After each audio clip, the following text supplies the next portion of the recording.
Good morning guys. तो आज हम चैप्टर को आगे लेके जाएंगे। चैप्टर क्या है? केमिकल काइनेटिक्स है। ठीक है, कल हमने क्या क्या पढ़ा था, पहले ये बात कर लेते हैं। तो कल हमने बेसिकली सबसे पहले जो चीज़ पढ़ी थी वो पढ़ी थी रेट। रेट क्या होता था? चेंज इन कंसंट्रेशन अपॉन में चेंज इन टाइम, या फिर चेंज इन प्रेशर अपॉन में change in time. Small D बताता था स्मॉल चेंजेस को, और अगर हम थोड़े एवरेज मतलब बिग चेंजेस की बात करते थे तो यहाँ डेल्टा आ जाता था। क्लियर है? सबसे पहले तो हमने ये पढ़ा था, और रेट की यूनिट भी निकाली थी जो moles per litre second inverse आई थी कंसंट्रेशन के लिए, और प्रेशर के लिए एटीएम सेकेंड इनवर्स आई थी। तो पहले हमने ये पढ़ा था। फिर हमने ये सीखा था कि ग्राफ जो है, ग्राफ से स्लोप निकालना कैसे सीखें। तो ग्राफ से हमने स्लोप निकालना या तो थीटा की मदद से सीखा था, टेन थीटा की मदद से, या तो y2 माइनस वाई अपॉन में x2 माइनस x1 की मदद से सीखा था, जहाँ पे y एक्सिस पे कंसंट्रेशंस होती थी और x एक्सिस पे हमारे पास होता था टाइम। तो कंसंट्रेशन वर्सेस टाइम जो ग्राफ होता था रिएक्टेंट के लिए या प्रोडक्ट के लिए, उसकी मदद से हमने बेसिकली क्या निकालना सीख लिया था? स्लोप निकालना सीख लिया था। और स्लोप ही हमारा क्या है? रेट है। क्या बात समझते हो? ठीक है, तो या तो टेन थीटा की मदद से निकालते थे, या तो y2 माइनस वाई अपॉन में x2 माइनस x1 की मदद से।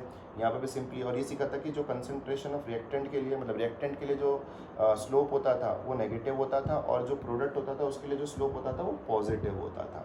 क्लियर है? और इसको भी वैसे ही y2 माइनस वाई अपॉन में x2 माइनस x1 करके, या फिर टेन थीटा करके निकाल सकते हैं। या फिर कभी कभी हम ये भी सीखा था हमने कि कोई इक्वेशन दे रखी है और उसमें कोई रिएक्टेंट है या प्रोडक्ट है, तो बेसिकली जो रिएक्टेंट है अगर उसके कंसंट्रेशन में चेंज बता रखा है तो हम उस चेंज को टाइम के साथ जो चेंज है उसके साथ रेशो लेके क्या निकाल सकते हैं? रेट ऑफ रिएक्शन निकाल सकते हैं, या फिर rate of decrement of A या rate of increment of B भी निकाल सकते हैं, चाहे स्टोइचियोमेट्रिक कोएफिशिएंट सेम हो या सेम ना हो। क्लियर है?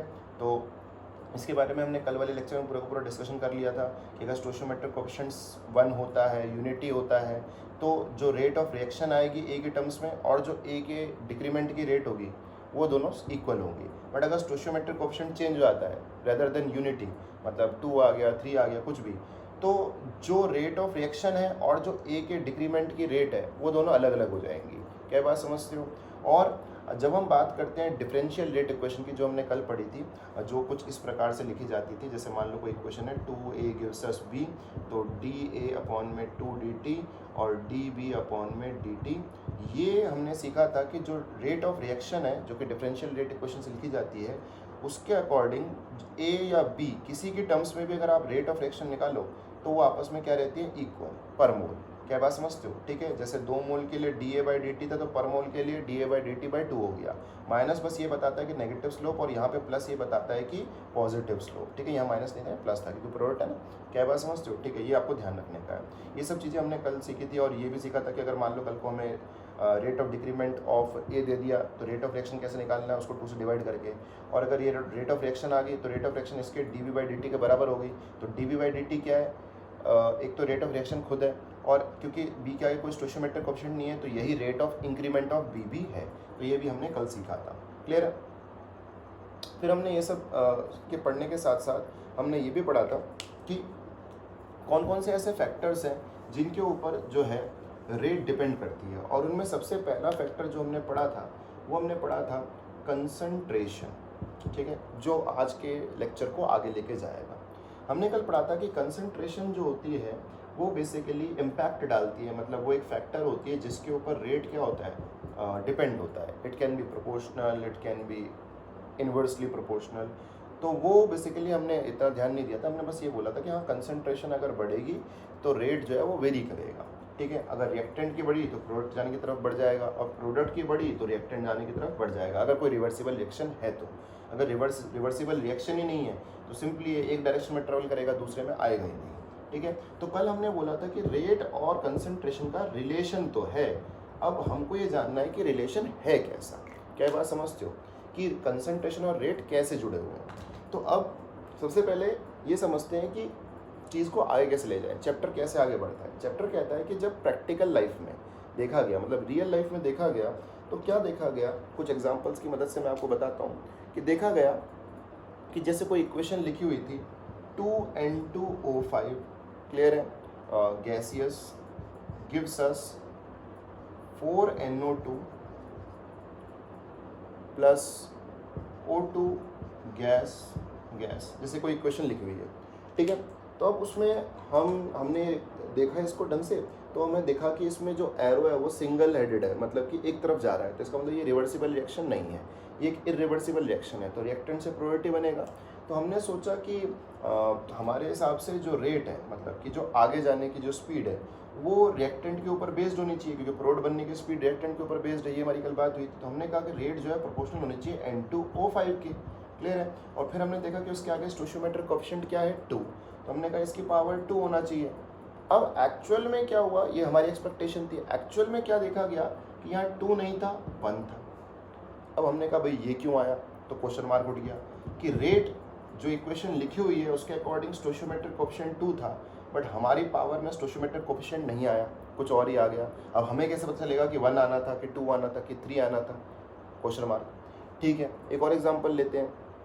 हमने एग्जांपल लिया कि जैसे H2 है, H2 जो है उसके 2 मॉलिक्यूलर आइसोटोप्स होते हैं, ऑर्थो हाइड्रोजन और पैरा हाइड्रोजन, ठीक है। वो बेसिकली मॉलिक्यूलर हाइड्रोजन का मतलब है कि उनके जो न्यूक्लियस होते हैं उसमें जो प्रोटॉन होता है उनकी स्पिन जो होती है एक की सेम डायरेक्शन में होती है प्रोटॉनिक स्पिन, और एक की अपोजिट डायरेक्शन में होती है। तो जब हमने देखा कि H2 पैरा से H2 ऑर्थो वाली जो रिएक्शन है, ठीक है, उसका जब हमने रेट देखा तो हमारे हिसाब से तो रेट क्या था, इस रिएक्शन का जो एक फॉरवर्ड डायरेक्शन में जा रही है, तो हमारे हिसाब से रेट जो आना चाहिए था प्रोपोर्शनल होना चाहिए था किसके, H2 के प्रोपोर्शनल, जो रिएक्टेंट वाला है, डन। और उसकी पावर कितना होना चाहिए था, 1, बट एक्चुअली में जब हमने मॉनिटर किया इसको तो पावर आया 3/2। अब 3/2 कहाँ से आया, वो तो कुछ दिख ही नहीं रहा है, तो हमें तो समझ नहीं रहा है कि हो क्या रहा है। तो फिर क्वेश्चन मार्क लग गया कि रेट जो है आगे जाने की जो स्पीड है वो रिएक्टेंट के ऊपर डिपेंड तो कर रहा है, बट अजीब सा डिपेंड कर रहा है, समझ ही नहीं आ रहा है कैसे डिपेंड कर रहा है।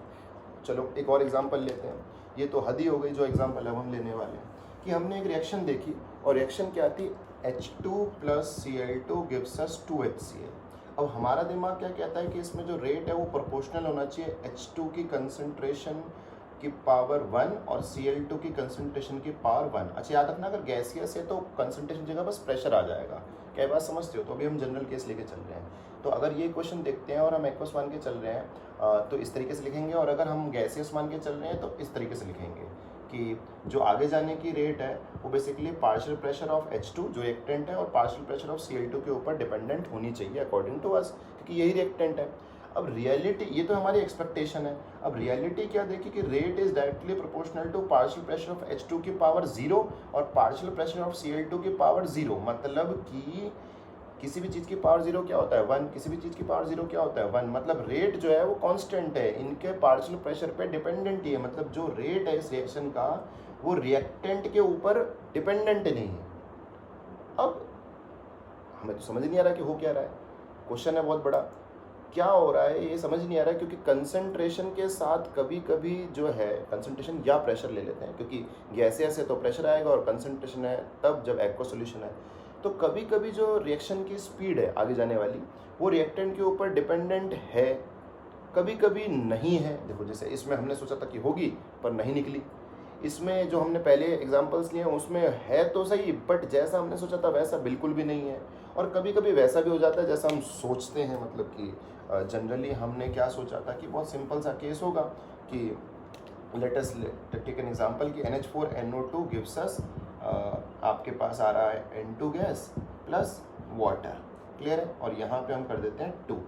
तो ये जो एग्जांपल है इसमें मान लो कि ये कोई हमारे पास रिएक्शन है, और इस सेक्शन में हमने क्या सोचा होगा कि जो रेट है वो डायरेक्टली प्रोपोर्शनल ऑफ NH4NO2 होगा, क्लियर है। और सच्चाई ये है कि ये एक्चुअली में जो रेट होती है इस रिएक्शन की वो rate is directly proportional to NH4NO2 की पावर 1 होती है, क्लियर है। इसका मतलब जो हमने एक्सपेक्ट किया वो हो गया। अब जितने हमने 4 एग्जाम्पल पढ़े उसको गौर से सोचते हैं, एक बार वो हुआ जो हमने सोचा, एक बार वो बिल्कुल भी नहीं हुआ जो हमने सोचा, और इससे पहले जो 2 एग्जाम्पल पढ़े थे उसमें जो हमने सोचा वो हुआ तो सही बट आधा अधूरा। हमने सोचा था कि रिएक्टेंट के ऊपर डिपेंड करेगा, करा तो सही, बट वो जो स्टोशियोमेट्रिक कोएफिशिएंट था उसके ऊपर डिपेंडेंट ही नहीं था, 2 था तो कभी 1 आ गया और कभी 1 था तो 3/2 आ गया। इसका मतलब हमें ये समझ नहीं आ रहा है कि कंसंट्रेशन और रेट एक्चुअली में डिपेंडेंट है भी एक दूसरे पे, या है तो कैसे हैं या नहीं है। तो इस क्वेश्चन का आंसर निकालने के लिए हमें टॉपिक में डेप्थ में जाना पड़ेगा, और हम यहाँ पे जो फाइनली लिखा हुआ है बोर्ड पे उस टॉपिक को छेड़ते हैं। पहले इसको समझेंगे और फिर इस चीज़ का आंसर हमें धीरे धीरे मिलने लगेगा। Order and molecularity of a reaction, ठीक है ना, order and molecularity of a reaction. उससे पहले हम एक और चीज़ पढ़ते हैं। रिएक्शंस को दो कैटेगरी में डिवाइड किया जाता है, ठीक है। रिएक्शंस दो तरह की होती हैं, एक एलिमेंट्री रिएक्शन, एलिमेंट्री रिएक्शन, ठीक है, और दूसरा जो है वो आपके पास हो गई कि जो मल्टी स्टेप रिएक्शंस होती है, जिसे हम कहते हैं कॉम्प्लेक्स रिएक्शन। क्या बोलते हैं? कॉम्प्लेक्स रिएक्शंस, है ना। दोनों में क्या फ़र्क है? एलिमेंट्री रिएक्शंस का मतलब which takes place in one step, एक ही स्टेप में जो हो जाए। क्लियर है? पॉइंट आया समझ? और कॉम्प्लेक्स रिएक्शन का क्या मतलब है? Which takes place in multiple steps, which takes place in multi steps. तो पहले तो आपको ये ध्यान रखना है कि एलिमेंट्री रिएक्शन क्या होती है और कॉम्प्लेक्स रिएक्शन क्या होती है, ठीक है। यहाँ से स्टार्ट करते हैं, ठीक है। तो चलो स्टार्ट करते हैं कि एलिमेंट्री रिएक्शन का एक एग्जांपल लेते हैं। लेट अस सपोज आप एक शॉप पे गए, ठीक है। आप शॉप पे गए और आपने वहाँ पे कुछ सामान जो है वो आपने ऑर्डर किया हाउस होल्ड का। क्या मुझे ये चाहिए, ये चाहिए, ये चाहिए, ठीक है। लेट अस सपोज कि हम शॉपिंग करने गए और शॉपिंग करने के टाइम पे शॉप करने का मतलब नॉर्मल डेली मार्केट में हम गए और हमने कुछ खाने का ऑर्डर करना है। ऑर्डर करने का मतलब है बेसिकली ख़रीदना है, ठीक है। तो हमने जैसे उसको बोला कि हमें मैगी के पैकेट चाहिए, हमने बोला उसको हमें बेसिकली दाल चाहिए, चावल चाहिए। अब देखो ध्यान सुनना कि आपके सामने एक बेसिकली इंसान है, ठीक है ना, जो शॉपकीपर है, ठीक है, और आप हो, और सीधा सीधा आपको ये देखना है कि आपके पास जो सामान आ रहा है मतलब उसकी रेट क्या है, उसकी स्पीड क्या है। तो उसकी स्पीड जो होगी किसके ऊपर डिपेंड करेगी? दुकानदार के ऊपर, सीधी सीधी। कि भाई जो दुकानदार है और आप हो, दुकानदार रिएक्टेंट हो गया, आप प्रोडक्ट हो गए। तो आपने बेसिकली उसको बोला कि मुझे ये सामान चाहिए, तो जितनी स्पीड से वो आपको सामान देगा उतनी स्पीड से आपकी तरफ वो सामान आ जाएगा। तो इसका मतलब सीधा सीधा है, जो रिएक्शन की स्पीड है वो किसके ऊपर डिपेंडेंट है? दुकानदार के ऊपर डिपेंडेंट है। क्या ये बात समझते हो? ठीक है। तो ये सिंगल स्टेप रिएक्शन का एग्जांपल था कि आप और दुकानदार दोनों डायरेक्टली कनेक्टेड है। सिंगल स्टेप में आपके पास सामान आ गया, दुकानदार ने सामान दिया और वो सामान आपके पास आ गया। क्या बात समझते हो? सिंगल स्टेप का एग्जांपल हो गया। अब कॉम्प्लेक्स रिएक्शन को समझो। आपने ऑनलाइन एक बुक ऑर्डर करी, ठीक है, कर दी। तो आपने जो बुक शॉपकीपर था उसको बोला कि मुझे ये बुक चाहिए। आपने ऑनलाइन प्लेटफॉर्म में ऑर्डर करा। अब जब आपने ऑर्डर किया तो वहाँ से ऑर्डर प्लेस हो गया, ठीक है। अब वो ऑर्डर प्लेस होकर शॉपकीपर के पास गया। शॉपकीपर ने उसे डिस्पैच किया। डिस्पैच करने के बाद वो वहाँ से नियर बाय एयरपोर्ट पे गई। एयरपोर्ट या फिर मान लो कि ट्रेन्स में आ रही है तो ट्रेन के पास गई, रेलवे स्टेशन पे। फिर वहाँ से ट्रेन जो है वो उसे आपके नियर बाय स्टेशन पे लाती है, या एयरपोर्ट आपका जो नियर बाय है उस पर आता है वो। फिर वहाँ से एक बॉय जो होता है पिकअप करता है उस चीज़ को, जैसे फ्लिप ई कार्ट हो गया, ठीक है ना। ये सारी चीज़ें जो है जैसे प्लेटफॉर्म होते हैं जो बेसिकली आप तक पहुँचाते हैं सामान को, उनको ले लेते हैं। तो बेसिकली वहाँ से एक पिकअप बॉय ने उसको पिक किया और फिर आपके जो नियर बाय हब है उसमें लेके आया। जैसे आप ट्रैक करते हैं ना, जैसे बताते हैं। तो अब हब से एक बंदा है जो आपके पास आएगा डिलीवरी करने उसे। अब देखो, जो आपने ऑर्डर किया था सामान, जो भी बुक या जो भी चीज़ आपने ऑर्डर की थी, वो आपके पास जो पहुंची है वो मल्टी स्टेप्स में पहुंची है। पहले आपने ऑर्डर किया तो शॉपकीपर ने उसे डिस्पैच किया। तो शॉपकीपर से गई किसके पास? एक बंदे के पास, ठीक है। उस बंदे के पास से कहाँ गई? एयरपोर्ट। एयरपोर्ट से कहाँ आया? आपके पास वाला एयरपोर्ट। अब आपके पास वाले एयरपोर्ट से कहाँ आया? आपके नियर बाय हब। और आपके नियर बाय हब से कहाँ आया? आपके पास। तो अल्टीमेटली ये 5 स्टेप्स में हो गया, 5-6 जितने भी हुए इस स्टेप्स में हो गया। अब मान लो कि आपके पास एक बुक आने से जो है वो लेट हो गई। समझ रहे हो इस बात को? अब अगर ट्रैकिंग का ऑप्शन नहीं होता तो क्या आप ये जान पाते कि आपके पास जो बुक पहुंची है उसके लेट होने की वजह कौन है? क्योंकि वो तो कोई भी हो सकता है। मान लो शॉपकीपर ने उसे डिस्पैच करने में टाइम लगा हो तो उसकी वजह से लेट हो गया हो, या फिर उसने सही टाइम पे रिलीज़ कर दिया हो, बट वहाँ से जो पिकअप करने वाला बॉय था उसने पिक करके जब एयरपोर्ट तक पहुँचाया इसमें वो डिले हो गया हो, उसके बाइक का जो टायर है वो पंचर हो गया हो, या फिर वो किसी एक्सीडेंट से रूबरू हो गया हो, कुछ भी। अब या फिर एयरपोर्ट पे आप गए और आपका जो एयरपोर्ट है बिकॉज ऑफ बैड वेदर वो डिले हो गया, जो एरोप्लेन है तो उसकी वजह से डिले हो गया, या फिर उसने सही टाइम पे पहुंचा दिया बट यहाँ से जो पिकअप बॉय था वो जिसको पिक करना था वो बेसिकली उसने डिले कर दिया हो, या फिर वो सही टाइम पे पहुंचा दिया हो पर आपके जो हब से आपके पास डिलीवरी बॉय आने वाला था उसने लेट कर दिया हो। तो अगर हम सारे स्टेप्स को जांच ना कर पाए तो हमें तो पता ही नहीं चलेगा कि रिएक्शन जो है वो लेट हो रही है तो किस चीज़ की वजह से डिपेंड हो, मतलब किस चीज़ की वजह से लेट हो रही है, क्योंकि मल्टी स्टेप रिएक्शन है। तो सबसे पहले तो आप ये समझ लेंगे कि एलिमेंट्री और कॉम्प्लेक्स रिएक्शन होती क्या है।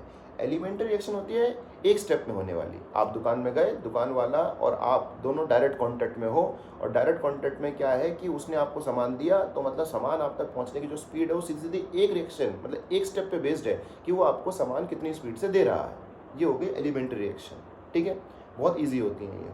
पर कॉम्प्लेक्स रिएक्शन उतनी ही टफ होती है, क्योंकि कॉम्प्लेक्स रिएक्शन के सारे स्टेप्स आपको दिखते नहीं। आपको तो क्या दिखेगा कि भाई मैंने ऑर्डर किया था 12 तारीख को, अब मेरे पास 18 तारीख तक सामान क्यों नहीं आया। अब आपको ये थोड़ी दिख रहा है कि कौन लेट कर रहा है, कौन लेट नहीं कर रहा है। How do you know this? You don't know.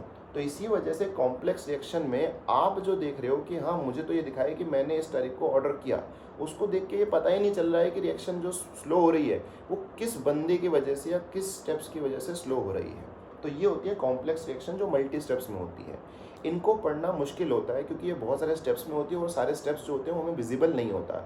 हमें सिर्फ फाइनल स्टेप विजिबल होता है जिसमें सब कुछ सारे स्टेप्स जो होते हैं वो मिक्स होके आते हैं, ठीक है। तो आई होप एलिमेंट्री और कॉम्प्लेक्स रिएक्शन क्या होती है ये आपको समझ आ गया हो। जो एक से ज़्यादा स्टेप्स में होंगी वो कॉम्प्लेक्स है, और जो सिंगल स्टेप में होगी वो एलिमेंट्री है। जैसे उसका नाम बता रहा है, एलिमेंट्री सिंपल होती है, कॉम्प्लेक्स कॉम्प्लेक्स होती है, ठीक है। तो ये दोनों टाइप की रिएक्शन आपको पता चल गई, ठीक है। एलिमेंट्री रिएक्शंस के लिए क्या देखा गया कि जैसे एक एग्जांपल ले लेते हैं एलिमेंट्री रिएक्शन का। जैसे लेट अस सपोज कि हमारे पास एक रिएक्शन है H2O2 gives us H2O plus half O2। ये कोई एक रिएक्शन है और ये एक एलिमेंट्री रिएक्शन है, एलिमेंट्री, ठीक है, मतलब वन स्टेप में होने वाली। तो क्या देखा गया कि एलिमेंट्री रिएक्शंस में हम जो एक्सपेक्ट करते हैं हमारे हिसाब से इस रिएक्शन का जो रेट होगा, मतलब H2O2 से H2 और हाफ O2 बनने का जो रेट होगा, वो देखने से क्या लगता है कि ये H2O2 की कंसंट्रेशन की पावर 1 पे डिपेंडेंट होना चाहिए, और ये है भी। मतलब एलिमेंट्री रिएक्शंस में जो आप प्रिडिक्ट करोगे वही होगा। क्यों? क्योंकि एक स्टेप की रिएक्शन है और जो आपको दिख रहा है उसी के ऊपर सारी की सारी रिएक्शन डिपेंडेंट होगी विद रिस्पेक्ट टू स्टोइचियोमेट्रिक कोएफिशिएंट जो उसके आगे लगा हुआ होगा। क्या बात समझते हो? डन। अब जो रेट है it is directly proportional to concentration of H2O2 की पावर, एक नंबर है जो हमें लग रहा है कि स्टोइचियोमेट्रिक कोएफिशिएंट है भी एलिमेंट्री रिएक्शन के लिए। इस चीज़ को, मतलब कंसंट्रेशन की पावर जो होती है उस चीज़ को हम कहते हैं ऑर्डर। क्या कहते हैं? ऑर्डर। क्लियर है? तो इसका मतलब अगर हम इस रिएक्शन को देखें तो rate is directly proportional to concentration of H2O2 के पावर 1। तो वो जो 1 है वो ऑर्डर ऑफ रिएक्शन है। तो इसका मतलब ये किसका एग्जांपल है? फर्स्ट ऑर्डर रिएक्शन का। कौन सा ऑर्डर रिएक्शन का? First order. First order reaction क्या होती है? जिनमें अगर आपने H2O2 की कंसंट्रेशन को बढ़ाया, मान लो H2O2 आपने जितना था उससे डबल कर दिया तो रेट भी डबल हो जाएगी। अगर ये 4 टाइम्स कर दिया तो रेट भी 4 टाइम्स हो जाएगी। ये 8 टाइम्स कर दिया तो ये भी 8 टाइम्स हो जाएगी। क्या बात समझते हो? ये होती है फर्स्ट ऑर्डर रिएक्शन, ठीक है। तो अब हमको ये भी समझना है, जो ऑर्डर है वो तो हमने थोड़ा सा डिस्कस किया है, पूरा तो नहीं पर थोड़ा सा डिस्कस किया है। अब हम बात करते हैं मॉलिक्यूलरिटी। मॉलिक्यूलरिटी को समझना बहुत आसान है। पहली बात तो ये समझो कि मॉलिक्यूलरिटी का वजूद सिर्फ एलिमेंट्री स्टेप्स के लिए होता है, ठीक है ना। सिंगल स्टेप के लिए मॉलिक्यूलरिटी डिफाइन होती है कि कोई भी कॉम्प्लेक्स रिएक्शन अगर है तो उसके लिए मॉलिक्यूलरिटी का कोई वजूद नहीं है। ऑर्डर का है, मॉलिक्यूलरिटी का वजूद नहीं है। पहले मैं आपको ये समझाने की बात कोशिश करता हूँ कि मॉलिक्यूलरिटी होती क्या है। मॉलिक्यूलरिटी क्या होती है कि कम से कम कितने रिएक्टेंट आपके आपस में टकराए जो प्रोडक्ट बना। तो सोचो, अगर रिएक्टेंट नहीं होगा तो प्रोडक्ट तो बनेगा ही नहीं। इसका मतलब मॉलिक्यूलरिटी कभी भी ज़ीरो नहीं हो सकती। क्लियर है? मॉलिक्यूलरिटी ज़ीरो नहीं हो सकती, ठीक है। अच्छा, और सोचो, मॉलिक्यूलरिटी के बारे में बात करते हैं तो अगर रिएक्टेंट नहीं है तो प्रोडक्ट नहीं बनेगा, मतलब रिएक्शन होगी नहीं, तो मॉलिक्यूलरिटी ज़ीरो नहीं हो सकती। बिना रिएक्टेंट के प्रोडक्ट नहीं बन सकता। अच्छा, जब वो होगा नहीं तो बन नहीं सकता, तो नेगेटिव में तो कोई मतलब ही नहीं है। भाई कोई चीज़ है तो उससे कुछ बन सकता है, कोई चीज़ नहीं है तो उससे कैसे कुछ बन जाएगा। और कोई चीज़ नहीं है वो तो समझ आता है, कोई चीज़ नेगेटिव में है, मतलब नहीं है, और एक है जी नेगेटिव में है, मतलब कि कुछ समझ नहीं आ रहा है कि भाई मान लो कि मेरे पास ये मार्कर है, तो ये मार्कर है तो इसको मैं किसी को दे सकता हूँ। अगर मेरे पास ये मार्कर ही नहीं है तो मैं किसी को नहीं दे सकता मार्कर। अब मार्कर नहीं होना समझ आता है, पर मार्कर नेगेटिव में है वो तो समझ नहीं आता ना। क्लियर है? तो इसका मतलब मॉलिक्युलरिटी नेगेटिव भी नहीं हो सकती। क्या बात समझते हो? अच्छा ठीक है, अभी मैंने आपको बताया था कि मॉलिक्युलरिटी होती क्या है। मॉलिक्युलरिटी का मतलब है रिएक्टेंट्स के कितने मॉलिक्यूल्स हैं जिनको टकराना ज़रूरी है प्रोडक्ट बनाने के लिए। अब मान लो कि मेरे पास मॉलिक्युलरिटी की बात करता हूँ तो रिएक्टेंट्स हैं, मान लो 2 रिएक्टेंट्स हैं तो दोनों आपस में टकराए तो कुछ बना, या 3 रिएक्टेंट्स आपस में टकराए तो कुछ बना, ठीक है, या फिर एक रिएक्टेंट है वो जाके दीवारों से टकराया तो कुछ बना। क्या बात समझते हो? अब ऐसा हो सकता है क्या कि 2 चीज़ें आपस में आधी टकराएं। भाई आधा कैसे टकराएं? या तो 2 चीज़ें आपस में टकराएं या तो नहीं टकराएं। आधी टकराने तो कोई मतलब नहीं है। या फिर 3 चीज़ें आपस में 1.5 टकराएं, मतलब 1.5 टकराएं, ये तो सेंसलेस बात है। इसका मतलब मॉलिक्युलरिटी पॉइंट्स में भी नहीं हो सकती, मतलब फ्रैक्शनल नहीं हो सकती। तो दोबारा से मॉलिक्युलरिटी पे गौर कीजिए। मॉलिक्युलरिटी बहुत ईजी है समझना। अगर कोई एक सिंगल स्टेप रिएक्शन है, क्लियर है, तो उसमें आपको रिएक्टेंट पे जाना है और उसके स्टोशियोमेट्री को देखना है। जो सिंगल स्टेप रिएक्शन की स्टोशियोमेट्री है वही आपकी मॉलिक्युलरिटी है। डन। बट याद रहे कि वो रिएक्शन एलिमेंट्री होनी चाहिए, ये कन्फर्मेशन पता होनी चाहिए। अगर नहीं पता कि वो एलिमेंट्री है या कॉम्प्लेक्स तो आपको नहीं पता कि वो मॉलिक्युलरिटी है या नहीं है। मतलब जो यहाँ पे रिएक्टेंट का स्टोशियोमेट्रिक कोएफिशिएंट है वो मॉलिक्युलरिटी को बता रहा है या नहीं बता रहा, वो आप नहीं बता सकते। सबसे पहले ये कंफर्म होना चाहिए कि वो एलिमेंट्री रिएक्शन है या नहीं है। अगर एलिमेंट्री रिएक्शन है तो एक स्टेप में होने वाली रिएक्शन है, तो जो रिएक्टेंट के आगे स्टोशियोमेट्रिक कोएफिशिएंट होगा वही आपकी मॉलिक्युलरिटी होगी। मॉलिक्युलरिटी होती क्या है कि कितने मॉलिक्यूल्स ऑफ रिएक्टेंट का टकराना कंपलसरी है टू मेक अ प्रोडक्ट। ये कभी मॉलिक्युलरिटी कभी ज़ीरो नहीं हो सकती, बिकॉज ज़ीरो होने का मतलब है रिएक्टेंट के बिना प्रोडक्ट बनाना पॉसिबल ही नहीं है। ये कभी नेगेटिव नहीं हो सकती। भाई समझ रहे हो ना? नेगेटिव में कैसे हो सकती है? जब कोई चीज़ है ही नहीं तो नेगेटिव में होने का क्या मतलब होता है? कोई मतलब ही नहीं होता है, तो उससे प्रोडक्ट बनेगा ही नहीं। और जब हम बात करते हैं कि रिएक्टेंट्स टकराए तो टकराते हैं तो कोई 2 चीज़ें आपस में टकराएंगी या कोई 3 चीज़ें आपस में टकराएंगी, कोई 3.5 चीज़ें आपस में टकरा सकती हैं, कोई 2.5 चीज़ आपस में टकरा सकती है? नहीं, ऐसा नहीं होता। 2 चीज़ें या तो आप टकराएंगी, 3 चीज़ें या तो टकराएंगी।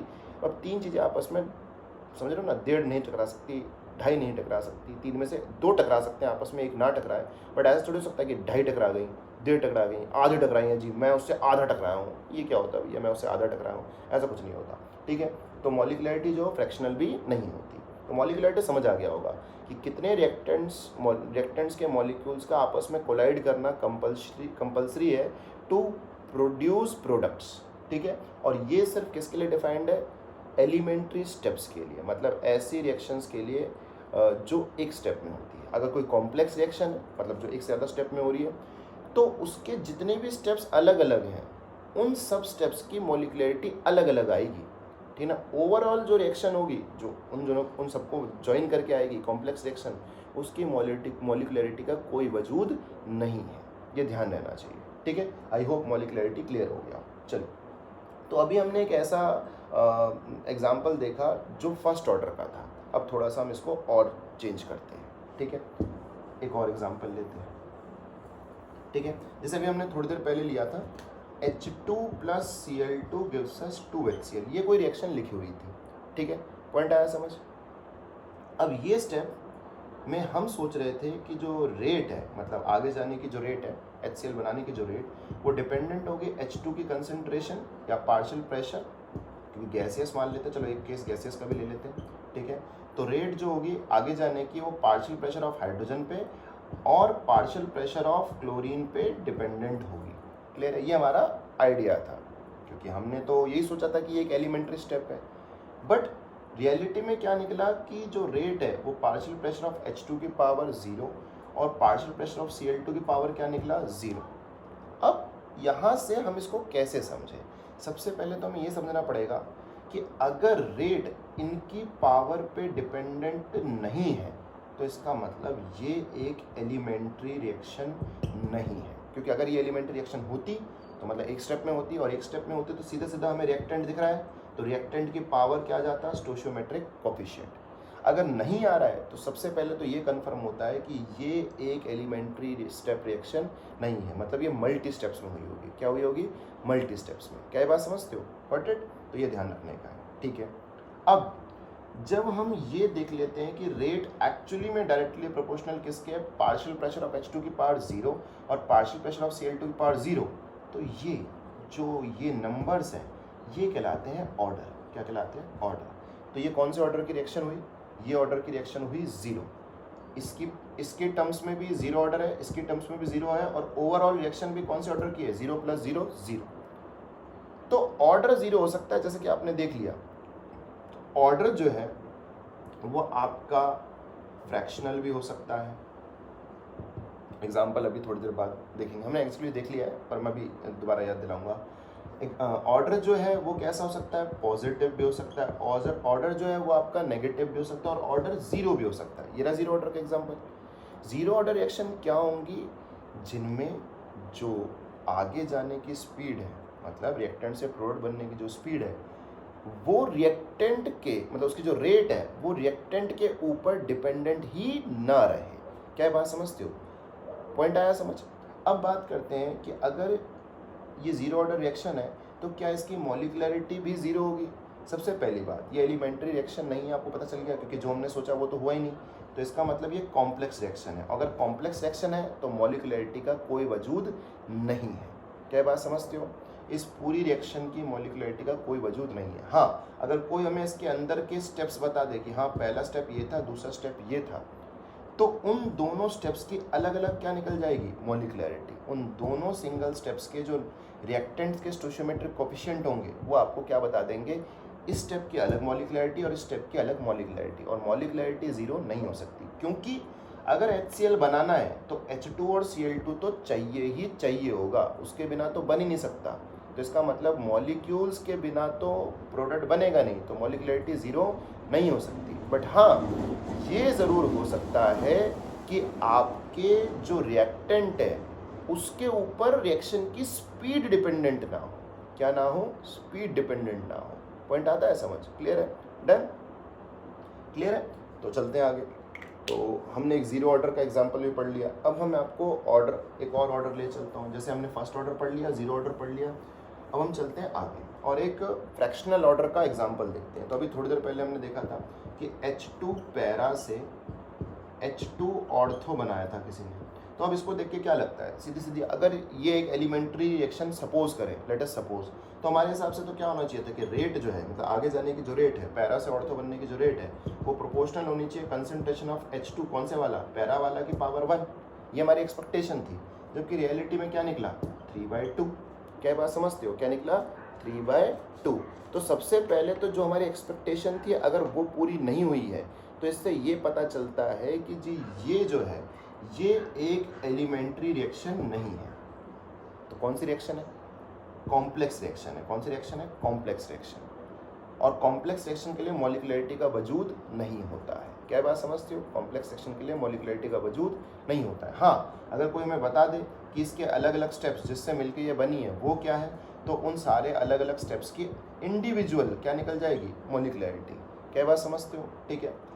और जो ये चीज़ है ये हमें बता रहा है कि कैसे जो कंसंट्रेशन ऑफ रिएक्टेंट है उसके साथ रेट वेरी करेगा। क्या बात समझते हो? ठीक है। फॉर एग्जांपल, इसका क्या मतलब है? इसका मतलब ये है कि अगर आप कल को कंसंट्रेशन ऑफ H2 को 2 टाइम्स कर देते हो तो जो रेट होगी वो कितने टाइम्स बढ़ेगी? वो बढ़ेगी 2 की पावर 3/2 टाइम्स।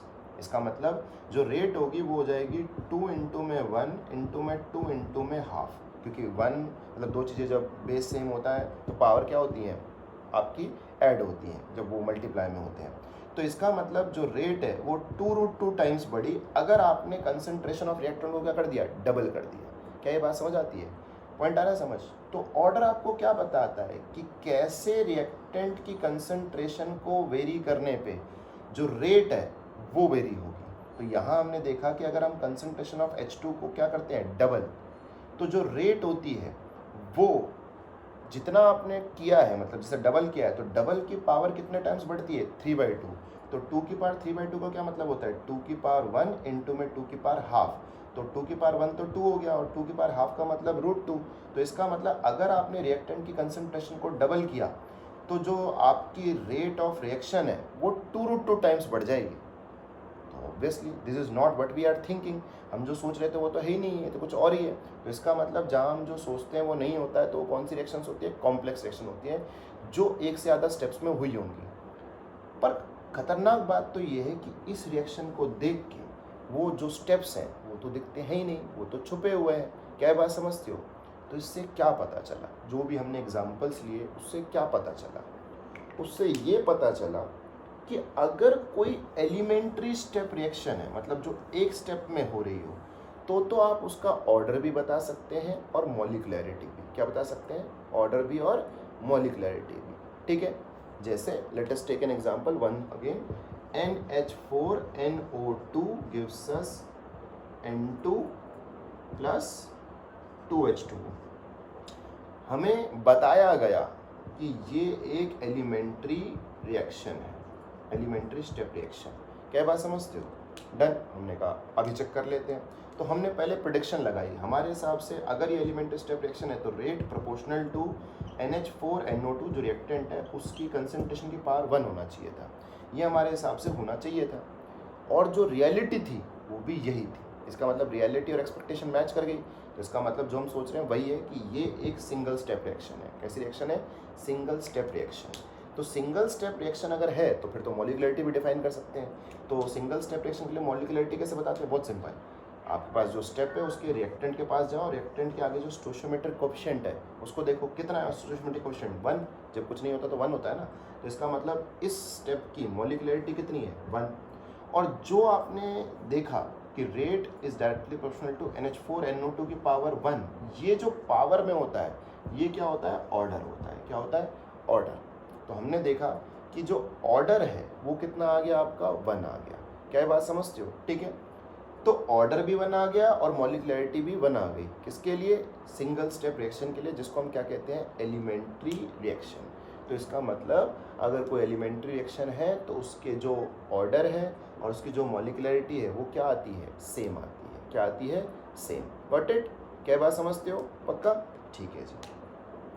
ऑर्डर क्या होता है वो भी समझ आ गया होगा। ऑर्डर ये होता है कि जैसे मान लो ये रिलेशन आया, तो ये रिलेशन का मतलब है इसको 2 टाइम्स किया तो रेट भी 2 टाइम्स, मतलब जितना टाइम्स आप कंसंट्रेशन या प्रेशर बढ़ाओगे उतनी टाइम्स ही आपकी क्या बढ़ेगी? रेट। पॉइंट आया समझ? तो ये ऑर्डर हो गया। तो ये हमारा फर्स्ट ऑर्डर का एग्जांपल था। जो एलिमेंट्री रिएक्शंस होती हैं वो सीधी सीधी आपको ऑर्डर और क्या बताती हैं? मॉलिक्युलरिटी दोनों। ठीक है, अब मॉलिक्युलरिटी तो डिफाइन कर चुके हैं हम। मॉलिक्युलरिटी को क्या डिफाइन कर चुके हैं कि molecularity is actually number of molecules of reactant that must be present और कोलाइड टू प्रोड्यूस प्रोडक्ट्स। ठीक है, पॉइंट आता है समझ? क्लियर है? जबकि ऑर्डर थोड़ी सी डिफिकल्ट चीज़ है डिफाइन करने में। ऑर्डर क्या है? ऑर्डर किसी भी रिएक्टेंट की कंसंट्रेशन या प्रेशर की पावर वो नंबर है, वो फैक्टर है जिसके साथ रेट वेरी करता है कंसंट्रेशन को वेरी करने पे। क्या बात समझते हो? ठीक है, अब कॉम्प्लेक्स रिएक्शन के लिए मॉलिक्युलरिटी का तो कोई वजूद ही नहीं होता, और कॉम्प्लेक्स रिएक्शन के लिए ऑर्डर हम बता नहीं सकते। सच्चाई ये है, मतलब इतना सब कुछ पढ़ने के बाद एक्चुअली में सच्चाई ये है कि अगर हमारे सामने कोई कॉम्प्लेक्स रिएक्शन लिखी है, ठीक है, H2 gas H2 para gives us H2 ortho, ये कोई रिएक्शन लिखी है और किसी ने बोल दिया कि ये कॉम्प्लेक्स रिएक्शन है, मतलब ये मल्टी स्टेप्स में हुई है, और उसने वो स्टेप्स नहीं बताए, तो देखो हम ये नहीं बता सकते कि rate of this forward reaction, मतलब H2 से पैरा से ऑर्थो बनने की जो रिएक्शन की स्पीड है वो रिएक्टेंट मतलब H2 पैरा वाले की कंसंट्रेशन की पावर कितने पे डिपेंडेंट होगी। We can not actually tell. हम ऑर्डर ऑफ रिएक्शन नहीं बता सकते, ना ही मॉलिक्युलरिटी का तो कोई वजूद नहीं है पहली बात, क्योंकि कॉम्प्लेक्स रिएक्शन है। ठीक है, तो ऑर्डर आप डिफाइन नहीं कर सकते। ये जीरो नहीं लिखा हुआ, ये क्वेश्चन मार्क है कि हमें नहीं पता कि क्या है।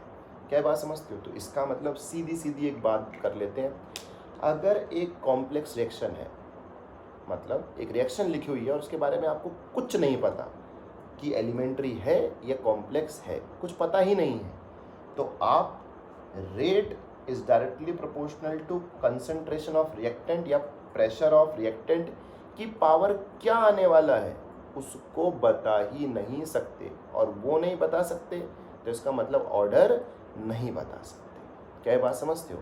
तो it is impossible to tell the order of a reaction by just looking at the reaction if it is a complex reaction, या फिर हम कह सकते हैं if it is not an elementary reaction. ठीक है, हम किसी भी कॉम्प्लेक्स रिएक्शन का जो ऑर्डर है वो नहीं बता सकते सिर्फ रिएक्शन को देख के, या हम कह सकते हैं रिएक्शन की इक्वेशन को देख के, जब तक हमारे पास उसके अंदर के स्टेप्स नहीं है। क्या बात समझते हो? या कुछ एक्स्ट्रा इन्फॉर्मेशन बाहर वाली नहीं है, समझ रहे हो? इससे मैं आपको ये हिंट दे रहा हूँ कि कुछ तो जुगाड़ हम लगाएंगे और कोई ना कोई तरीका तो निकालेंगे जिससे हम ऑर्डर को पता कर सकें इक्वेशन को देख के, या कैसे भी, जो भी पॉसिबिलिटी है। ठीक है, वो फ्यूचर है। ठीक है, अभी तो बस मैंने क्यूरियोसिटी पैदा करने के लिए बोल दिया। ठीक है, तो ऑर्डर एंड मॉलिक्यूलरिटी समझ आया। अब जब कोई रिएक्शन ऐसे लिखी हुई होती है कॉम्प्लेक्स, और हम उसके लिए rate is directly proportional to ऐसे लिखते हैं, और हमें पता चलता है कि वो 3/2 थी, जैसे कि मैंने आपको बताया कि रियलिटी में जब हम चेक करते हैं तो हमें पता चलता है कि ये रिलेशन है। तो जब ये प्रोपोर्शनलिटी का साइन हटाएंगे तो इक्वल आएगा, और इक्वल लाने के लिए कोई प्रोपोर्शनलिटी कांस्टेंट चाहिए। तो ये जो हमारे सामने ये रिलेशन बैठा, इसे कहते हैं रेट लॉ। क्या कहते हैं? Rate law. क्या बोलते हैं? Rate law. तो रेट लॉ जो होता है वो बेसिकली जो हमारा लॉ ऑफ मास एक्शन होता है उससे अलग होता है। लॉ ऑफ मास एक्शन याद है? Law of mass action equilibrium में पढ़ाया गया होगा। लॉ ऑफ मास एक्शन में क्या बोलते हैं कि जो रेट है, मतलब इस रिएक्शन की जो आगे जाने की स्पीड है, वो इक्वल टू के, दैट इज क्या बोलते हैं हमारा इक्विलिब्रियम कांस्टेंट, इनटू में आपके पास क्या है, h2 की पावर 1। तो वहाँ जो पावर में आता है वो क्या होता है? Stoichiometric coefficient. और यहाँ जो पावर में आता है वो स्टोशियोमेट्रिक कोफिशिएंट हो भी सकता है, नहीं भी हो सकता है। एलिमेंट्री स्टेप है तो हो जाएगा, एलिमेंट्री स्टेप रिएक्शन नहीं है तो नहीं होगा। तो यही दोनों में फ़र्क है। रेट लॉ स्पीड के ऊपर, मतलब इस चैप्टर में एक्चुअली में ट्रैवल करता है, जबकि लॉ ऑफ मास एक्शन पे क्या डिपेंडेंट होता है? आपका इक्विलिब्रियम वाला चैप्टर डिपेंडेंट होता है। क्या बात समझते हो? क्लियर है? पक्का? डन? तो इस तरीके से हमारी बात होती है। ठीक है, चलते हैं आगे। तो रेट लॉ क्या होता है वो समझ आ गया। तो रेट लॉ ले सकते हैं हम किसी कॉम्प्लेक्स सेक्शन का? नहीं, क्योंकि हमें ये चीज़ ही पता नहीं रहेगी, और जब तक ये चीज़ क्वेश्चन मार्क है तब तक रेट लॉ पूरा कहाँ हुआ? रेट इज इक्वल्स टू के, और रिएक्टेंट की कंसंट्रेशन की पावर हमें पता ही नहीं है क्या है, तो रेट लॉ हम नहीं ले सकते हैं। तो किसी भी कॉम्प्लेक्स रिएक्शन का इक्वेशन देख के रेट लॉ लिखना इम्पॉसिबल है, और अगर रेट लॉ नहीं है तो ऑर्डर नहीं है। तो इसका मतलब अगर कोई रेट लॉ दे दे तो हमें क्या पता चल जाएगा? ऑर्डर। क्या बात समझते हो? तो ऑर्डर क्या है, सबको समझ आ गया? ऑर्डर वो फैक्टर है जिसके ऊपर कंसंट्रेशन अगर हम वेरी करते हैं तो रेट कैसे वेरी होगा वो डिपेंडेंट होता है। क्लियर है? पक्का? तो ऑर्डर जानने के लिए आपको क्या चाहिए? रेट लॉ चाहिए। क्या चाहिए? Rate law. क्या आप किसी रिएक्शन को देख के उसका रेट लॉ ले सकते हैं?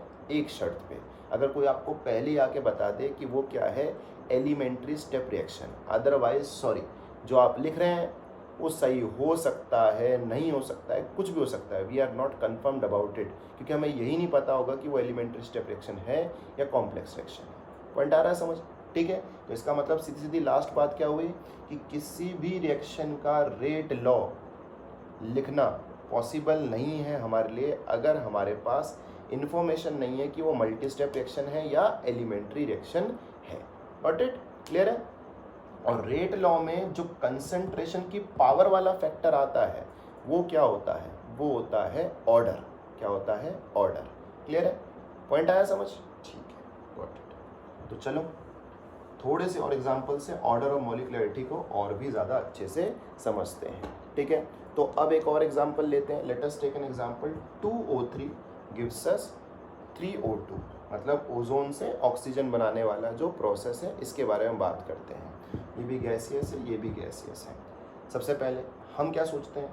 हमारे हिसाब से तो ये होना चाहिए था कि ये जो फॉरवर्ड डायरेक्शन वाली रिएक्शन है, इसका जो रेट है वो O3 की पार्शियल, क्योंकि प्रेशर है तो O3 के पार्शियल प्रेशर की पावर कितना होना चाहिए था? 2 होना चाहिए था। ये हमारी एक्सपेक्टेशन है, जो चूर चूर हो गई जब हमने रियलिटी को फेस किया। रियलिटी को फेस करने में पता चला कि रेट जो है वो डायरेक्टली प्रोपोर्शनल है O3 की पावर 2 पे और O2 की पावर -1 पे। अब हमें तो पता नहीं क्या ही हो गया। जब हमने ये देखा तो हमारा तो ठिकाना ही नहीं रहा। हमने कहा ये कहाँ से आ गया, ये तो रिएक्टेंट है ही नहीं, ये तो प्रोडक्ट है। क्या बात समझते हो? अब ये जो रेट, मतलब ये प्रोपोर्शनल का साइन अगर हट जाएगा तो यहाँ क्या आ जाएगा, तो ये क्या बन जाएगा, रेट लॉ। अब आप बताओ, खुद बताओ, इस इक्वेशन को देख के ये लिखना क्या इंसान के बस की बात है? मतलब इंसान के बस की मतलब समझ रहे हो ना तुम, कि नॉर्मल इंसान क्या ऐसा कर सकता है बिना कुछ जाने पहचाने नॉर्मली इसको देख के? नहीं कर सकता। सच है, ये पॉइंट आ रहा है समझ? तो किसी भी, और इससे ये क्या पता चला कि ये भैया एलिमेंट्री स्टेप रिएक्शन तो है ही नहीं, अदरवाइज हमारी एक्सपेक्टेशन हर्ट नहीं होती। तो ये कैसी रिएक्शन है? ये कॉम्प्लेक्स रिएक्शन है। कॉम्प्लेक्स रिएक्शन है, और कॉम्प्लेक्स रिएक्शन का रेट लॉ हम नहीं लिख सकते, हमारे बस की नहीं है। हम लिख सकते हैं तो कैसे लिख सकते हैं? आज ही हमारे हिसाब से यहाँ अल्फा आएगा और यहाँ बीटा आएगा, हमें नहीं पता अल्फा बीटा क्या है, तो दूसरी भाषा में हम रेट लॉ नहीं ले सकते। ठीक है, तो अब मैं सच्चाई पे आता हूँ। जब किसी ने इसको पढ़ा और उसको ऊपर पूरा एक्सपेरिमेंट वगैरह किया, तब जाके उसको ये फैक्ट पता चला। क्लियर है? और ये फैक्ट वो जानेगा कैसे, मतलब उसको कैसे पता चलेगा कि ये फैक्ट सही है कि नहीं है? तो वो ऐसे पता चलेगा कि जब वो O3 की कंसंट्रेशन को डबल करेगा, तो O3 की पावर क्या है, 2। तो अगर मान लो इस कंसंट्रेशन किसी ने डबल की, कंसंट्रेशन डबल करी, तो बेसिकली कंसंट्रेशन मतलब प्रेशर, यहाँ पे प्रेशर के टर्म्स में चल रहा है तो प्रेशर ले लेते हैं। तो पार्शियल प्रेशर ऑफ O3 और पार्शियल प्रेशर ऑफ O2। ठीक है, डन, क्लियर है? हाँ, तो ऐसे देखो, तो पार्शियल प्रेशर ऑफ O3 था और पार्शियल प्रेशर ऑफ O2 की पावर -1 था। ठीक है, तो ऐसे सुनो कि जब उसने स्टडी किया तो उसको ये रिलेशन मिला, मतलब उसने हमें बताया कि ये रिलेशन है। हमने पूछा कि भैया प्रूव कर सकते हो? तो उसने बोला बिल्कुल प्रूव कर सकते हो। तो कैसे प्रूव किया उसने? जब उसने O3 का पार्शियल प्रेशर डबल किया, तो इसकी पावर जो 2 लिखा हुआ था, उसकी वजह से जो रेट था वो 4 टाइम्स हो रहा था। इसका मतलब पार्शियल प्रेशर ऑफ O3 को डबल करने पे रेट 4 टाइम्स अगर हो रहा है, तो ये प्रूफ तो हो रहा है कि इसकी पावर कितना है, 2। और जब उसने पार्शियल प्रेशर ऑफ O2 को डबल किया, तो जो रेट है वो कितना हो गया, जितना था उसका, मतलब जैसे उसने डबल किया तो 2 की पावर 1, मतलब 1/2 हो गया, मतलब जो रेट पहले था उसका हाफ हो गया। तो इसका मतलब अगर ऐसा होता है तो यही तो प्रूफ होता है कि जो उसने यहाँ 2 लिखा और यहाँ -1 लिखा है वो एक्चुअली में वैलिड है। पॉइंट आता है समझ? बट हम किसी रिएक्शन को, कॉम्प्लेक्स रिएक्शन को देख के रेट लॉ नहीं बता सकते। बट हाँ, अगर कोई हमें रेट लॉ बता दे, जैसे इस केस में मैंने आपको बता दिया, मुझे बुक ने बताया कि जी इस रिएक्शन का जो रेट लॉ है वो rate equals to K PO3 की पावर 2 और PO2 की पावर -1 है। तो इसको पता लग जाए तो फिर क्या होता है कि इसकी पावर जो लिखा होता है वो इसका ऑर्डर है, मतलब O3 का ऑर्डर कितना है, 2, और O2 का ऑर्डर कितना है, -1। अब ओवरऑल रिएक्शन का ऑर्डर क्या होगा, दिस प्लस दिस, मतलब 2 - 1 = 1। पॉइंट आया समझ? तो हमारे हिसाब से तो क्या होना चाहिए था, rate is directly proportional to partial pressure of O3 की पावर 2, मतलब हमारे हिसाब से ऑर्डर क्या आ रहा था, 2, जबकि एक्चुअली में ऑर्डर क्या आ रहा है, ओवरऑल 1। और जब हम रेट लॉ को देखते हैं तो वहाँ तो भैया O2 भी आ रहा है, जो हमें रिएक्टेंट्स में दिखता ही नहीं है। अब अगर हम सोचें थोड़ा सा तो क्या लगता है कि अगर ये रेट लॉ है तो इससे ये सोचने में आता है कि जो O3 है उससे जो O2 बना होगा वो एक स्टेप में नहीं बना होगा। ऐसा हो सकता है कि O3 से O2 बना हो और फिर अगले स्टेप्स में फिर O3 O2 के साथ मिलके क्या बना रहा हो, O2 बना रहा हो। मतलब कुछ ऐसा हुआ होगा कि ये एक स्टेप में नहीं बना होगा, किसी ना किसी मल्टी स्टेप्स में इसके रिएक्टेंट में O2 भी आ रहा होगा, तभी वो कहाँ पे है, आपके रेट लॉ की इक्वेशन में। क्लियर है? हल्का हल्का आइडिया आने लगता है कि अगर O2 आ गया है जो दिख ही नहीं रहा है, तो इसका मतलब इसके किसी एक स्टेप में तो O2 जो चीज़ है वो भी कहाँ होगी, रिएक्टेंट साइड होगी ही होगी। क्या बात समझते? और वो स्टेप हमारे लिए मैटर करता होगा।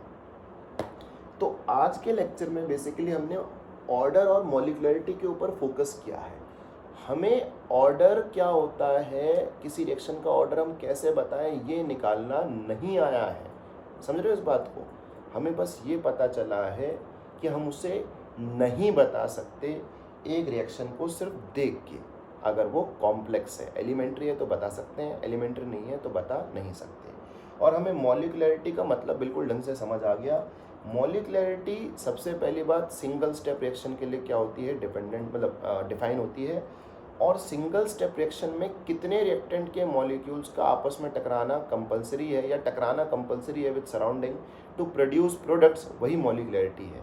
और मॉलिकुलैरिटी जीरो, नेगेटिव या फ्रैक्शनल नहीं होती। Order can be zero, fractional और नेगेटिव। ये रहा एग्जांपल, देखो नेगेटिव है यहाँ पे -1, तो इसकी ऑर्डर -1 है, इसकी ऑर्डर 2 है और ओवरऑल ऑर्डर 2 और प्लस -1 है।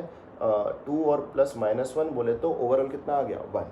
ठीक है, तो इस लेक्चर से हमने क्या क्या बातें सीखी और फाइनली हम घर लेके क्या जाएंगे वो बात कर लेते हैं। सबसे पहले कि हमारे सामने कोई रिएक्शन लिख दे, डन। सबसे पहली चीज़ जो हमने फाइनली सीखी है वो ये सीखी है कि कोई भी हमारे सामने कोई रिएक्शन लिख दे, जैसे कि NO2 plus CO gives us NO plus CO2, gas gas gas gas. ठीक है, किसी ने हमारे सामने ये रिएक्शन लिख दी, तो सबसे पहली बात जो हमने सीखी आज के लेक्चर को सुनने के बाद कि हम इस रिएक्शन के लिए रेट लॉ नहीं लिख सकते। मतलब हम इतना कर सकते हैं बस कि rate is directly proportional to NO2 की पावर समथिंग और CO की पावर समथिंग। हमें नहीं पता कि वो समथिंग समथिंग क्या है, ये हमने सीखा। क्लियर है? और हम ज़्यादा दिमाग लगाएंगे तो इतना कर सकते हैं, rate is equals to K NO2 की पावर अल्फ़ा और O जो हमारा CO है उसकी पावर बीटा। ये हमारी बन गई रेट लॉ। पर रेट लॉ जो हमने लिखा है वो पूरा थोड़ी है, क्योंकि हमें ये तो पता ही नहीं कि ये कितना है और ये कितना है। तो इसका मतलब हम बस एक बेसिक स्ट्रक्चर बना सकते हैं, एक्चुअली में वो पूरी इंफॉर्मेशन को नहीं बताता है। क्या बात समझते हो? डन। बट हाँ, अल्फ़ा और बीटा में पता लग जाए तो हमें NO2 का ऑर्डर पता लग जाएगा और हमें O2 का CO का ऑर्डर पता चल जाएगा। और हमें अगर अल्फ़ा और बीटा पता चल गए तो अल्फ़ा और बीटा को प्लस करने पे हमें ओवरऑल जो है रिएक्शन का ऑर्डर क्या है, इस रिएक्शन का ऑर्डर क्या है वो पता लग जाएगा। क्या बात समझते हो? डन। तो उसके लिए हमें क्या चाहिए? अल्फ़ा और बीटा, मतलब रेट लॉ चाहिए पूरा का पूरा। क्लियर है? अगर कोई रेट लॉ बता दे तो फिर बहुत सिंपल है। उसमें अगर वो पूछता है कि NO2 की ऑर्डर क्या है तो ये अल्फ़ा हो जाएगी, मतलब जो भी वो बताएगा वो अल्फ़ा की वैल्यू वहाँ आ जाएगी। वो पूछता है कि CO की ऑर्डर क्या है तो बीटा आ जाएगा। और पूछता है कि ओवरऑल जो ये रिएक्शन है कॉम्प्लेक्स वाली, कॉम्प्लेक्स है ना, ऑब्वियसली कॉम्प्लेक्स है, क्योंकि जो आप एक्सपेक्ट कर रहे हो एक्चुअली में वो आ रहा है या नहीं आ रहा है वो आपको पता ही नहीं चल रहा है। अब जैसे रियलिटी में बताता हूँ, रियलिटी में क्या है कि इसका जो रेट लो है उसमें NO2 की पावर तो आ रहा है 2 और CO की पावर आ रहा है 0। तो क्या ऐसा पता चल रहा है इसको देख के, इस रिएक्शन को देख के? नहीं, बिल्कुल भी नहीं। तो हेंस प्रूव्ड, अगर जो आपने एक्सपेक्ट किया है और जो एक्चुअली में हो रहा है वो अगर डिफरेंट है तो इसका मतलब ये एलिमेंट्री स्टेप रिएक्शन नहीं है, ये कॉम्प्लेक्स रिएक्शन है। और कॉम्प्लेक्स रिएक्शन के लिए कोई भी रेट लॉ का बेसिक ढांचा बना सकता है, बट रेट लॉ पूरा का पूरा प्रिडिक्ट नहीं कर सकता है। और अगर आपके पास एक बार रेट लॉ आ गया तो बहुत फ़ायदे हैं आपको। रेट लॉ आने से क्या होगा कि आपको पता चल जाएगा NO2 की पावर क्या है 2, तो ये 2 क्या हो गया? Order of NO2। आपको पता चल गया CO की पावर क्या है, CO की पावर है 0, तो मतलब CO का ऑर्डर क्या हो गया? 0। और आपको पता चल गया कि जो रेट लॉ है उसमें यही दो चीज़ें आ रही है और इनकी पावर को अगर आपने ऐड कर दिया, मतलब जो इंडिविजुअल ऑर्डर्स हैं उनको आपने ऐड कर दिया, तो 2 + 0 2, वो आपका पूरा का पूरा ओवरऑल रिएक्शन का ऑर्डर आ जाएगा अगर रेट लॉ पता चल गया है तो। क्लियर है? पॉइंट आया समझ? अब क्योंकि ये कॉम्प्लेक्स रिएक्शन है तो कॉम्प्लेक्स रिएक्शन का ना तो मॉलिकुलैरिटी का वजूद है और ऑर्डर आप बता नहीं सकते। क्लियर है? पॉइंट आया? जब तक कोई आपको रेट लॉ नहीं बता दे। रेट लॉ बता देगा तो आप ऑर्डर बता दोगे, इंडिविजुअल भी और ओवरऑल रेट लॉ भी, ओवरऑल वो भी बता दोगे, आप बोलते हैं ऑर्डर भी बता दोगे। Got it? अच्छा, ऑर्डर जो है वो आपका 0 हो सकता है, नेगेटिव हो सकता है, फ्रैक्शनल हो सकता है, कुछ भी हो सकता है। क्लियर है? 0 होने का मतलब कि जी उस चीज़ के ऊपर स्पीड डिपेंडेंट ही नहीं है रिएक्शन की। पॉजिटिव होने का मतलब कि हाँ जी डिपेंडेंट है और उस चीज़ की कंसंट्रेशन या प्रेशर को बढ़ाते हो तो रेट भी बढ़ेगी। नेगेटिव होने का मतलब कि उस चीज़ की कंसंट्रेशन या प्रेशर को अगर आपने बढ़ाया तो रेट घट जाएगी। क्लियर है? मॉलिकुलैरिटी कभी 0 नहीं हो सकती, बिना मॉलिक्यूल्स के प्रोडक्ट बन ही नहीं सकता। समझ रहे हो? और नेगेटिव नहीं हो सकती, जब 0 नहीं हो सकती तो नेगेटिव तो मतलब ही नहीं है। और पॉइंट्स भी नहीं हो सकती, दो चीज़ें आपस में आधा, पौना, 1.5 2.5 पौने 3 नहीं टकरा सकते। Got it? क्लियर है? ये बात आपको क्लियर हो गई, ठीक है। अब इसके ऊपर फाइनली जब हम सारी बातें कर चुके हैं तो क्वेश्चन कैसे आएगा वो मैं आपको बता देता हूँ, ठीक है। क्वेश्चन ऐसे आएगा, आपको रेट लॉ देंगे, क्या बात समझते हो? रेट लॉ दिया जाएगा। तो एक एग्जांपल ले लेते हैं, जैसे हमको एक इक्वेशन दी गई 5Br negative plus BrO3 negative, clear है, plus 6H positive aqueous gives us 3Br2 liquid plus, वो प्लस आगे है, ठीक है ना, 3H2O लिक्विड। क्या बात समझते हो? मान लो कोई ये रिएक्शन है, ठीक है, और किसी ने हमें रेट लॉ दे दिया। रेट लॉ क्या दिया उसने? दिया हमें, हमने नहीं निकाला, उसने दिया। उसने बोला कि रेट इज इक्वल्स टू के प्रोपोर्शनलिटी कांस्टेंट, क्लियर है, क्योंकि ये रेट है तो अब इस प्रोपोर्शनलिटी कांस्टेंट का आगे चल के नाम पड़ जाएगा रेट कांस्टेंट। क्या बात समझते हो? अभी तो हमारे लिए प्रोपोर्शनलिटी कांस्टेंट है। इनटू में concentration of Br negative, into में concentration of BrO3 negative, into में कंसंट्रेशन ऑफ H पॉजिटिव की पावर 2, H पॉजिटिव की पावर 2, मतलब उसकी कंसंट्रेशन की पावर 2। क्लियर है? अगर किसी ने हमको ये बताया तो सबसे पहले हम इसको देखेंगे और इसको देखेंगे। जैसे कि हम देख रहे हैं, हमने जो सोचा था उसमें Br की पावर क्या आना चाहिए था? 5, यहाँ पे आया नहीं, 1 आ गया। यहाँ BrO3 की पावर 1 आना चाहिए था, वहाँ आ गया। वहाँ H पॉजिटिव पावर 6 आना चाहिए था, यहाँ 2 आ गया। तो मतलब हमारी जो एक्सपेक्टेशन है, हमारी जो रियलिटी है, वो वेरी कर गई। अगर वो वेरी कर गई तो पहला कन्फर्मेशन, पहली चीज़ जो हम इसके लिए बता सकते हैं कि ये कॉम्प्लेक्स रिएक्शन है। डन? ठीक है, ओके। दूसरी चीज़, अगर वो हमसे पूछेगा ऑर्डर क्या है, क्योंकि उसने रेट हमें ऑलरेडी बता दिया, मतलब रेट लॉ, ये पूरा पूरा रेट लॉ कहलाता है। अगर उसने रेट लॉ बता दिया है हमें तो बहुत सिंपल हो जाता है हमारे लिए। अगर उसने रेट लॉ बता दिया तो इसकी पावर 1 है, इसकी पावर 1 है और इसकी पावर 2 है। तो इसका मतलब अगर वो पूछता है कि ऑर्डर बताओ Br नेगेटिव के टर्म्स में, तो 1, BrO3 नेगेटिव के टर्म्स में 1, H पॉजिटिव के टर्म्स में 2। और जब वो पूछेगा ओवरऑल ऑर्डर बताओ रिएक्शन का, तो आपको इन सारी चीज़ों को ऐड कर देना है। तो आंसर कितना आ गया? 4। तो इस रिएक्शन का ऑर्डर अगर कोई आपसे पूछे ओवरऑल, तो आंसर क्या आएगा? 4। ठीक है, अब इन पावर्स के ऊपर कैसा क्वेश्चन आता है वो भी सीख लेते हैं। जैसे मान लो उसने आपसे क्या बोला, उसने आपसे बोला कि ये रेट लॉ है एक्चुअल वाला, और उसने बोला कि अगर मैं BrO3 की कंसंट्रेशन जितनी है उतनी रखूं और H पॉजिटिव की कंसंट्रेशन जितनी है उतनी रखूं और Br नेगेटिव को डबल कर दूं, तो रेट पे क्या फ़र्क आएगा? तो सिंपली रेट क्या हो जाएगी? डबल हो जाएगी, क्योंकि वो सब तो कांस्टेंट है। तो उनकी कंसंट्रेशन जितनी थी उतनी रखी उसने, इसको डबल किया तो इसकी पावर 1 है, तो रेट भी क्या हो जाएगा? डबल हो जाएगा, क्योंकि रेट इसकी पावर 1 पे डिपेंडेंट है। तो 2 की पावर 1 क्या होती है? 2, तो रेट भी 2 टाइम्स हो जाएगी। अगर उसने कहा चलो इसको नहीं छेड़ता हूँ, इसकी कंसंट्रेशन को 3 टाइम्स कर दिया और बाकी दोनों की सेम रखी, तो इसकी कंसंट्रेशन जो करी है मतलब 3 टाइम्स, उसकी पावर क्या है? 1, तो रेट भी कितनी हो जाएगी? 3 टाइम्स। क्या बात समझते हो? ठीक है, पॉइंट आता है समझ?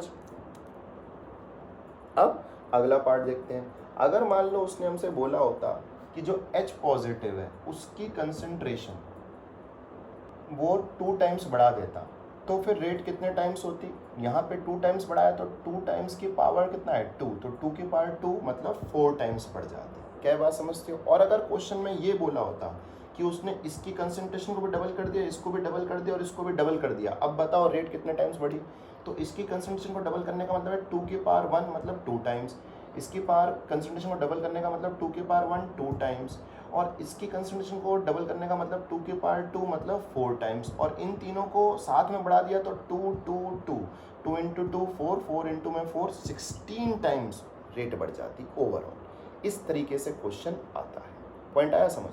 क्लियर है? तो ये ध्यान रखना, ये फाइनल आउटकम है जो आपको रेट लॉ पता चलने के बाद पता चल सकता है। तो रेट लॉ अगर आपको पता चल गया तो इंडिविजुअल ऑर्डर्स पता चल जाएंगे। ठीक है, क्या बात समझते हो? और क्या पता चल जाएगा? ये पता चल जाएगा कि अगर आपने इनमें से किसी भी एक चीज़ की कंसंट्रेशन को वेरी करवाया या 2 चीज़ की कंसंट्रेशन को वेरी कराया तो रेट पे क्या फ़र्क पड़ता है, या सबको वेरी करवा दिया तो भी रेट पे क्या फ़र्क पड़ेगा। Got it? क्लियर है? पॉइंट आया समझ? तो ये हमारा आउटकम है जो हमें लेके जाना है कि रेट लॉ हम पता नहीं लगा सकते, बट अगर पता लग गया तो हम फिर ये पता लगा सकते हैं कि किसको कितना टाइम्स बढ़ाने पे रेट कितने टाइम्स बढ़ेगी। क्या बात समझते हो? Got it? तो ऑर्डर सबको क्लियर है?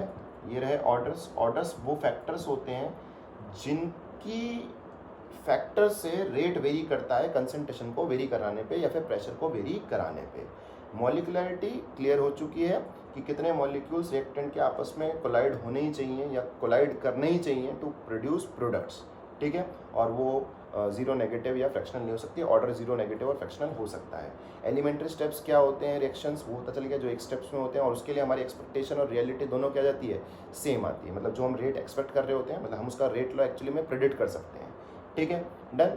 और कॉम्प्लेक्स रिएक्शन क्या होती है, जिसका रेट लॉ हम प्रेडिक्ट नहीं कर सकते, ठीक है, और उसका ऑर्डर हम नहीं बता सकते, और उन रिएक्शंस के लिए मॉलिक्युलरिटी का कोई वजूद नहीं होता। हाँ, उनके जो अंदर स्टेप्स होंगे जो हमें पता ही नहीं है, अगर हमें कोई बता दे तो उन स्टेप्स की अलग अलग क्या निकलेगी, मॉलिक्युलरिटी निकलेगी। क्या बात समझते हो? ठीक है, डन। तो इस तरह के न्यूमेरिकल्स आते हैं आपके पास, डन।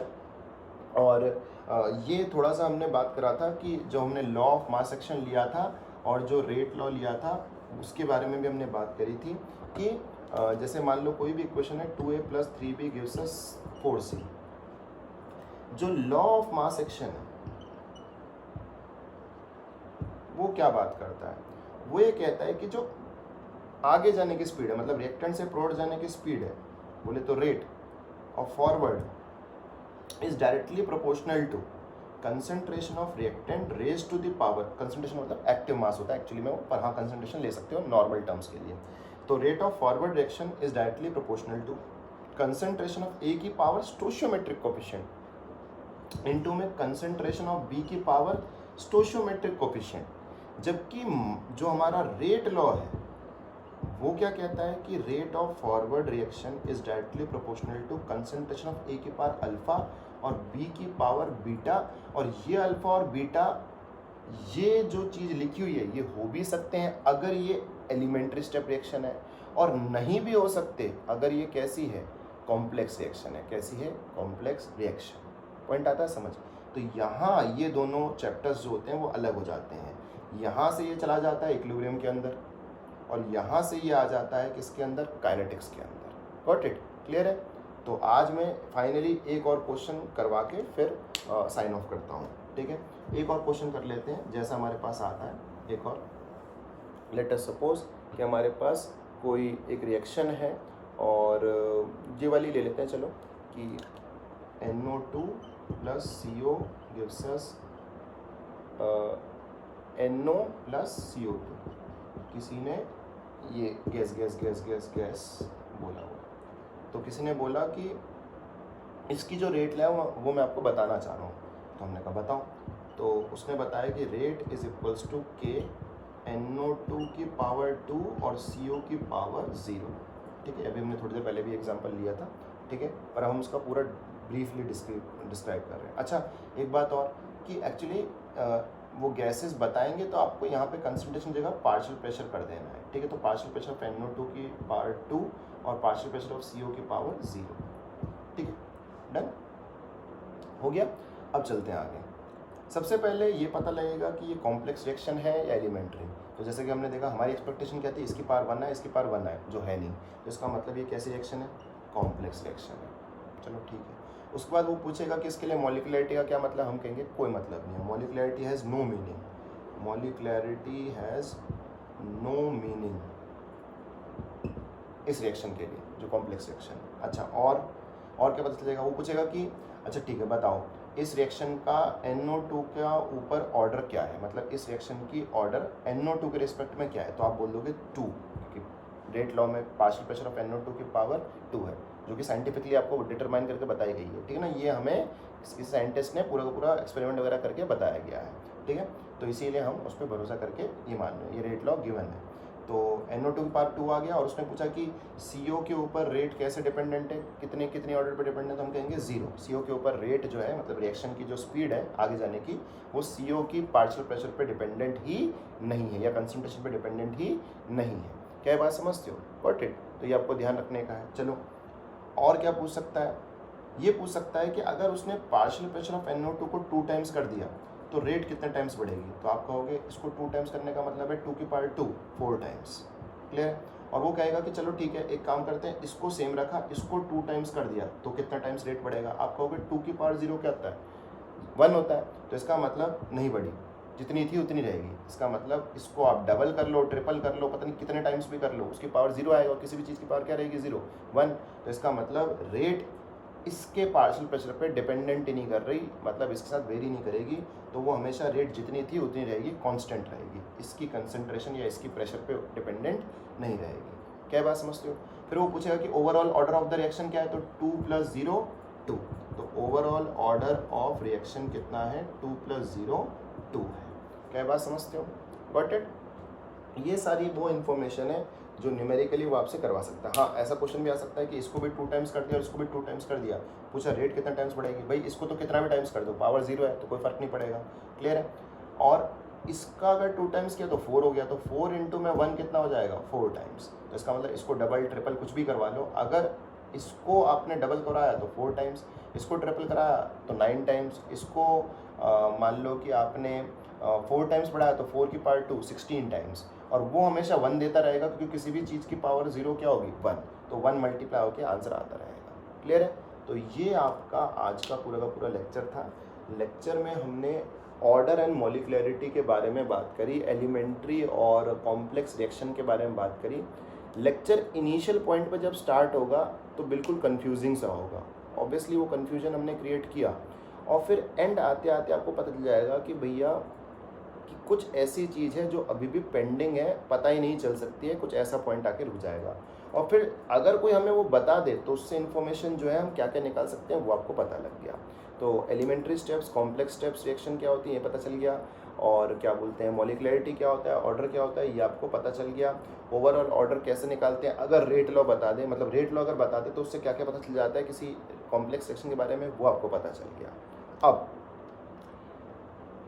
इंसान के साथ क्या है कि जो चीज़ उसे नहीं पता चल सकती है, जब कोई उसे कहता है कि ये तो नहीं पता लगा सकते, तो वो बेसिकली उसी के पीछे लग जाता है। तो हमारा जो नेक्स्ट लेक्चर होगा उसमें हम वही कर रहे होंगे, हम वो तरीके ढूंढ रहे होंगे जिससे हम किसी कॉम्प्लेक्स रिएक्शन के ऑर्डर का पता लगा सकें। क्या बात समझते हो।